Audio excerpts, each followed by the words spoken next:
Ladies and gentlemen, everyone on the planet is pressuring Merrick Garland to indict and prosecute Trump. Okay?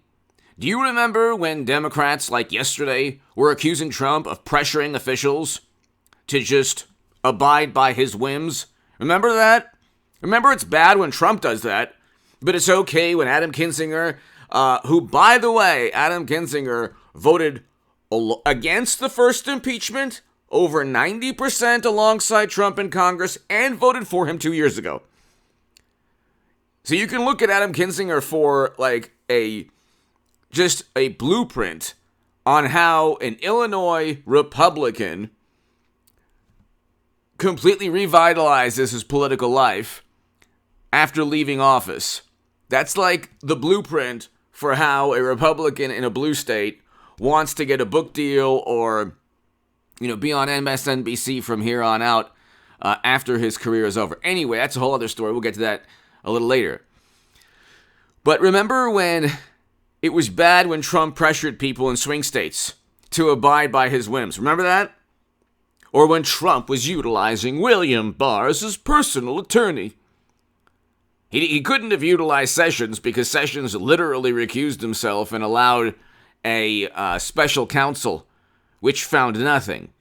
But Merrick Garland is being pressured. Here's the Politico article. Democrats wasted no time in upping the pressure on Merrick Garland to prosecute Donald Trump and his associates. For what? There's no evidence. According to Yahoo and Business Insider in 2021, the Federal Bureau of Investigation found no evidence or scant evidence. Well, basically no evidence. There's one article, a Reuters article, talking about scant evidence. But the Bureau found no evidence to charge or indict Trump or to accuse him of organizing a widespread plot to undermine democracy. I mean, these people are like, it's all public relations. It's all public relations. By the way, have a wonderful and happy 4th of July.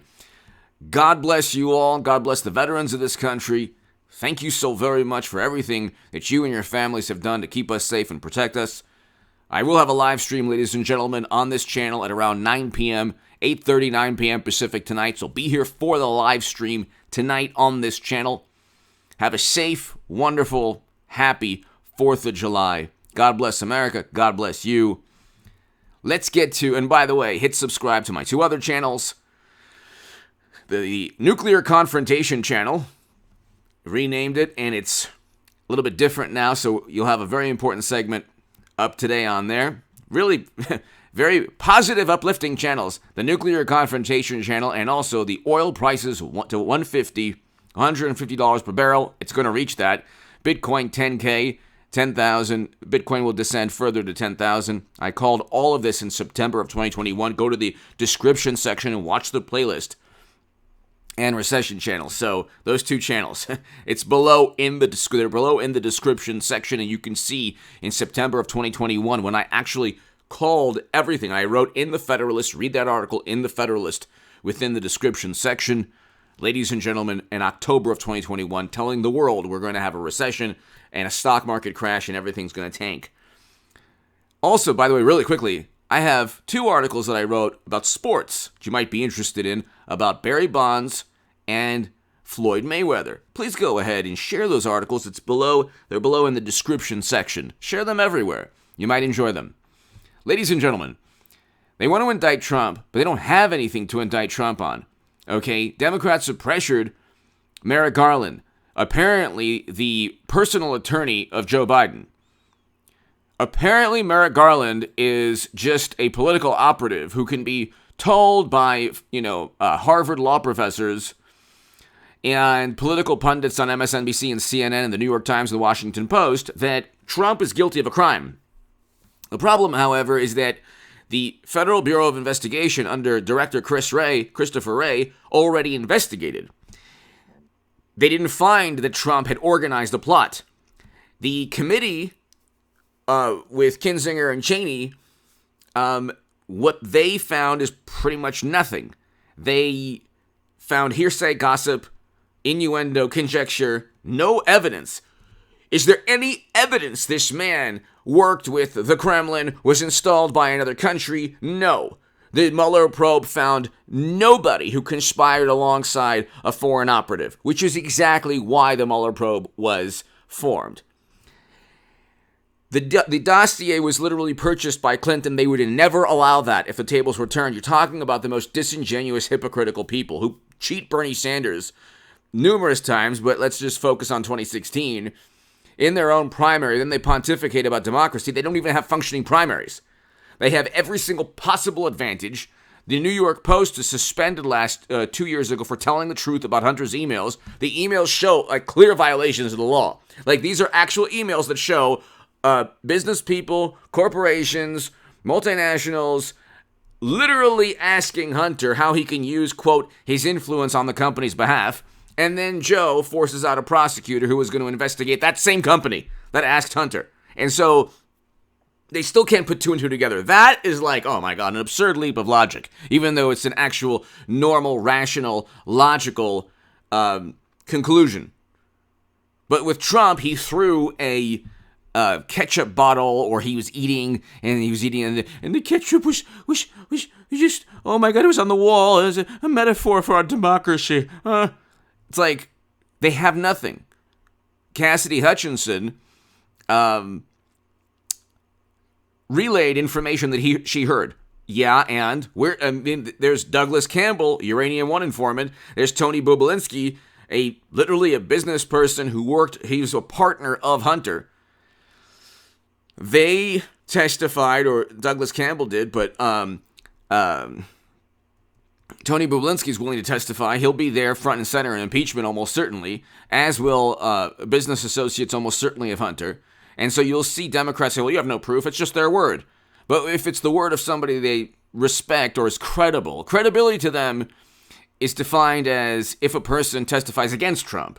If a person testifies against the Democratic Party, or Bill or Hillary or Joe or James or Hunter or any Democrat, then it's bad. You're not credible at all.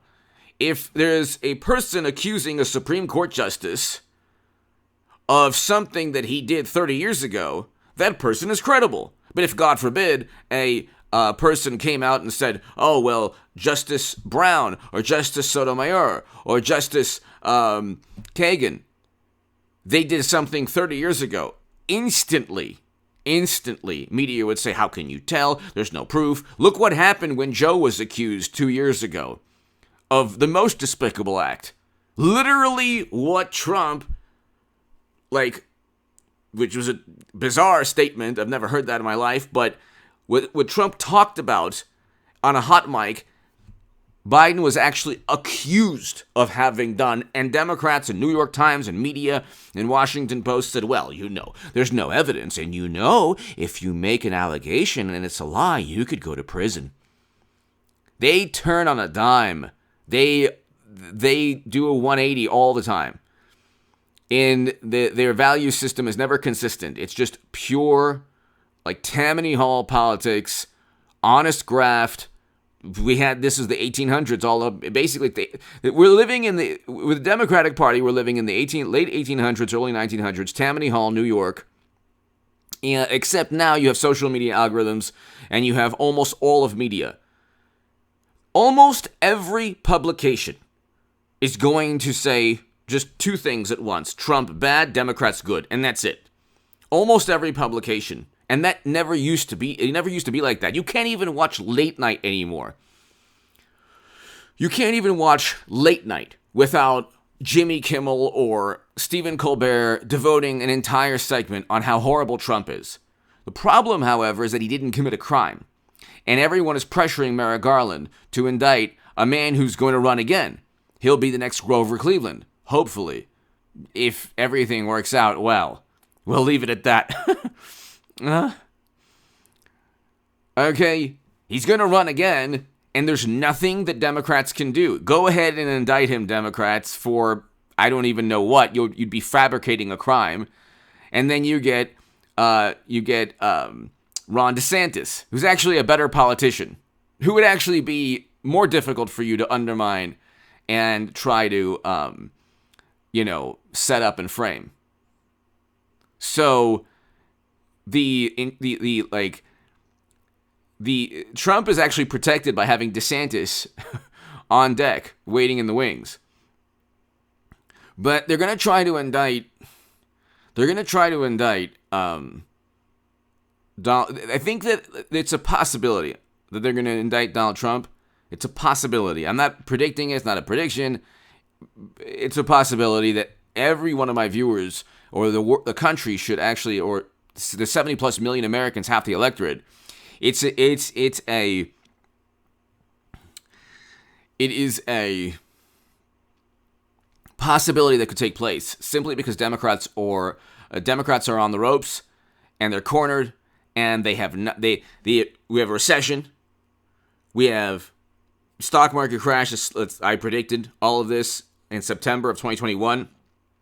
Go to the description section and subscribe to the oil prices 150, and then also the nuclear confrontation channel. Happy holidays. And 8 to 9% inflation. Oil prices will get to $150 per barrel. Gas prices and diesel prices nationally will go up, way up. Once diesel prices nationally go on an average $7, $8, commerce is going to grind to a halt in this country. There are going to be layoffs, ladies and gentlemen, if you've lasted this long. Save your money. Make sure that you have a legal and responsible and healthy and good insurance plan. Like, when I say insurance plan, I mean, a plan B if, God forbid, you're laid off from work. Is there another corporation or job or business of your own you could start? This is for my 11-minute crowd, 12-minute. It's going to be bad. It's going to be real bad. And I predicted this in September. It's only going to get worse. Our economy, because Mashed Potato Brains Joe wanted to stick it to the oil and gas industry and transform the economy from fossil fuels to renewables and clean energy, which is there's nothing wrong with that if you have the technology and if you didn't just tank your economies gleefully, giving Andrew Cuomo an Emmy. Okay? There's nothing wrong with that. Yes, climate change is real. Yes, it's true, but you don't transform the United States economy that's running 90% on fossil fuels, oil and gas, and make it very difficult for for oil and gas companies to operate. And by the way, these companies rely on investment, like hundreds of millions of dollars in investment, and it takes years and billions of dollars to build refineries, and they don't want to build another refinery because they know Democrats will do everything possible to make it difficult for them to build or conduct business. So we have oil refineries that are not, we don't have enough oil refineries. And there's hurricane season that could affect 4 of the top 10 oil refineries on the Gulf Coast. And then the rebuttal from climate change activists or environmentalists is, well, you see, look at these hurricanes. Like, well, nothing that you've ever proposed can guarantee we won't have the same types of hurricanes 10 years from now. But then they come back, well, the consensus says, well, we've seen what the consensus has stated. The consensus among experts said we should shut down the entire United States economy. Enjoy the repercussions. I don't say that with glee, but I shouldn't speak in that manner, but these are the repercussions. Every country, including our own, especially our own, that tanked its economy, it's the greatest self-induced economic wound, now has 40-year highs in inflation. Gee, I think there's a correlation? You think maybe there's a correlation in tanking the economy? Who does that? Who pushed for this? Oh, that's right, bureaucrats and especially the Democratic Party gleefully were so happy. Then, they miscalculated. It's literally as if they were trying to destroy the economy and the country at the same time. It's almost as if they were trying to do that. They tanked economic activity. Then they pumped $10 trillion into the economy. They said, see, look, we're so good. We're such great people. We prevented you from working so you couldn't afford your rent. And then we pushed for an eviction moratorium. See how good we are? And then they completely obliterated supply and demand projections for fossil fuel companies, industries that are commodity-based industries, oil and gas companies, for example, And so the oil companies lost billions upon billions of dollars 2 years ago. Nobody cared about that. Now they're making a little bit more money, but they have to because they don't know the next Democratic Party administration or congressperson that's going to or president that's going to try to do away with the entire industry. Also, they're running on shortages: steel shortage, fracking sand shortage, labor shortage, and then there was a ban on leasing in federal lands for a year.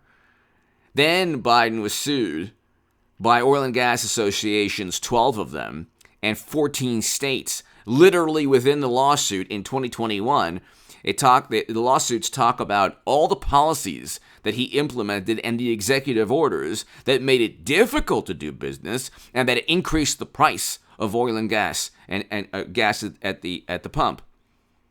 Then mashed potato brains Joe and Democrats have the audacity to go after the oil companies, saying, "Oh, it's their fault." It's like, no, you literally wanted to do away with them. Then Joe reverses course and floods strategic oil reserves into the country because, oh my God, he miscalculated and wanted to save the planet for future generations, not realizing that oil and gas are strategic commodities, as he also waived sanctions on Nord Stream 2, which emboldened you-know-who to invade the country that they're invading in. And by the way, this completely inept administration, by the way, has stated, oh yeah, we're not going to push for peace. They won't even push for peace, a negotiated deal. They do not want a negotiated deal. Okay, they want it to continue. They want the geopolitical Democrats. This is why it's a moral imperative to vote for Trump. Because when there were soldiers on that border for like 4 months, and all you heard from mashed potato brain Joe's administration is they're about to invade. Like, well, it doesn't take a genius. They're stationed there for a reason. Trump would have said, let's negotiate a deal. He doesn't care about the sacred cows of Democrats or liberals in Europe or the wonderful alliance. He would have said, let's negotiate a deal. What do you want, Vladimir? So you don't go ahead and let's negotiate. Because now it's been a human catastrophe, human rights and, crimes, and it's absolute catastrophe. And all Democrats do is, oh, we'll send more armament. Yay, we're such good people. We're going to send more armament. Yeah, you're sending more armament because you want others to fight against a man in a country that President Obama correlated to the 80s. Remember when President Obama said, oh, the 80s want their foreign policy back to Mittens Romney, Mr. Delecto? Remember that? Okay, so here you have a situation where Democrats don't even want peace in Europe. I mean, they literally said it the other day. And they want it to continue. And that's the Lincoln Project foreign policy within the Democratic Party. That's like, the reason I was a Bernie Sanders supporter, the reason I was the biggest Bernie Sanders booster on the internet, according to the Huffington Post, and the unofficial scribe of Sanders' most hardcore voters, according to the Washington Post, is because I thought Bernie Sanders would oppose the Lincoln Project foreign policy, the Bush, Cheney, and Rumsfeld foreign policy. Well, he votes alongside them with the Democratic Party. Now the Democrats are just like the Bush Republicans, except they're socially more liberal. The Lincoln Project people should have been canceled a long time ago by the left. They were against marriage equality, and they also did a lot of other. They were also for a lot of other despicable things. In addition to pushing for endless counterinsurgency conflicts, they wanted a marriage amendment. This is the wonderful Bush Republicans that Democrats long for, that Trump kicked out of the Republican Party forever. Thank God. One of the most amazing things Trump ever did was kick out the Bush Republicans from the GOP. That's why Liz Cheney is losing 30 points to Mariette Hageman in Wyoming. And then Adam Kinzinger, getting back to Adam Kinzinger, the man voted against the first impeachment, voted 90+% alongside Trump, voted for Trump 2 years ago, and then suddenly had an epiphany because Trump, he organized a horrible thing. Well, where's Kinzinger and Cheney or anyone condemning $1 to $2 billion in property damage? It wasn't conservatives, and I agree with the cause. But that summer, 14,000 arrests, $1 to $2 billion. Federal government buildings also targeted. Not a word from the people who care so much about that one day in January, which I condemn also. But I'm just wondering if Kinzinger or Cheney know the name of the unarmed woman that lost her life, or whose life was taken. There was an unarmed woman, Democrats and liberal activists, whose life was taken. But again, the hypocrisy, the disingenuous, duplicitous nature of a great many Democratic Party activists, or liberal activists, or progressive activists. They won't bring up a female Trump supporter whose life was taken, unarmed, by the way. And when you have people open, when you have security opening up the doors, and you have one person already acquitted, and Ted Cruz has a wonderful exchange with a bureau official, and Ted Cruz has it on his website, where the official says, we can't talk about sources and methods. Oh, how many government officials were there that day? We can't talk about sources and methods. Oh, so you're alluding to the fact that there were. So go ahead and indict Trump for January, Merrick Garland does, and then the first thing Trump will do, because he's very likely privy to information that wonderful, morally superior liberals don't have as a former president. The first thing Trump will do is say, oh, okay, we want any government official there that day, along with the people committing crimes, to testify. That won't be good for the Justice Department if Trump does that. If, God forbid, they indict him. But then if they indict him, if they get what they want, which they probably won't from indicting him, because he'll actually generate even more support, because they know they know Trump is like the Charles Bronson of politics. Like he's Mr. Payback. They know that there's a corrupt system, and he's going up against the entire system. It's so corrupt. When you have Cheney and Kinzinger and Democrats joining forces against Trump and ignoring churches that have been desecrated and burned to the ground, the hypocrisy and the duplicity is just it's unbelievable. It's mind-boggling. It's the epitome of corruption, and that is why half the electorate loves or likes or admires Trump, despite some of the things he says or does. Because they know at the end of the day, he allocated more funding, Trump did, to historically black colleges and universities and made the funding permanent. No other president has done that. He signed an executive order combating anti-Semitism on college campuses. No other president has done that. He was the first president to step foot in North Korea and begin détente between North and South Korea. No other president has done that. We had record low unemployment, record low black and Latino unemployment, hundreds of thousands of new manufacturing jobs. We had a great economy. GDP was going up. Real wages were up, by the way. Real wages are down. We had inflation of 2%. Inflation is like 8 to 9% now. We had oil prices, or oil per gallon at gas prices per gallon was, $3? Less than that. Now it's over close to 6. Or no, close to 5. But diesel is close to 6. Nationally. In California and blue states, it's like $7 average. In a lot more in certain places. But anyway, so we had a much better world with Trump. But the media and the wonderful media and the Democratic Party in Hollywood and the social media, they all melted down. But the economy was good. The average American was making money. And he accomplished great foreign policy achievements, reversed U.S. foreign policy, the Doha Agreement that Biden completely botched. Those 13 Americans, those over 100 Afghans should be alive today, were it not for Joe's inept administration. Bumbling Blinken and Sullivan and everybody around, they're so inept, it's unbelievable. And so we didn't have this with Trump, but we had, oh my God, he didn't get Vladimir in the DDT. Oh no, it was the Helsinki conference. Oh, he didn't drop kick him. Oh no. I mean, the meltdown every day with Trump is unbelievable. And then you had people looking at the world saying, oh my God, the sky is falling. It's like, no, It's like, no, you didn't even look at life in the manner that it really was. The reality under Trump, like American life under Trump, was a lot better than it is now. A lot better.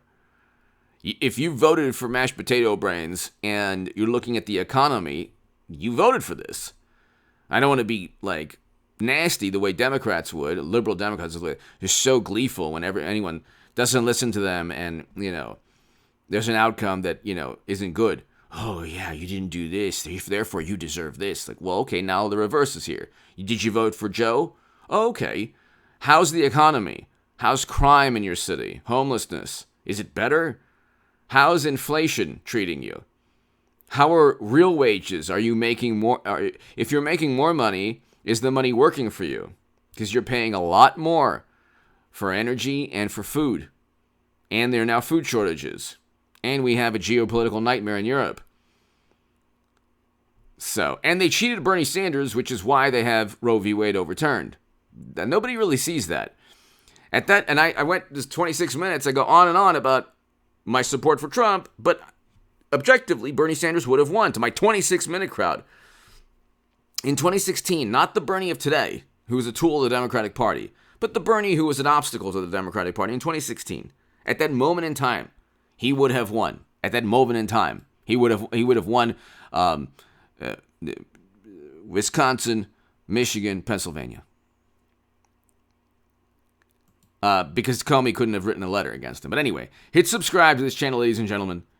Hit subscribe to the Nuclear Confrontation channel and also the Oil Prices 150 channel. They're below in the description. Get them going. Share this segment everywhere and hit subscribe. God bless you all. Have a fantastic 4th of July. And I'll be back. Be here for the live stream tonight to my 26-minute crowd. Be here for the live stream tonight. Thank you so very,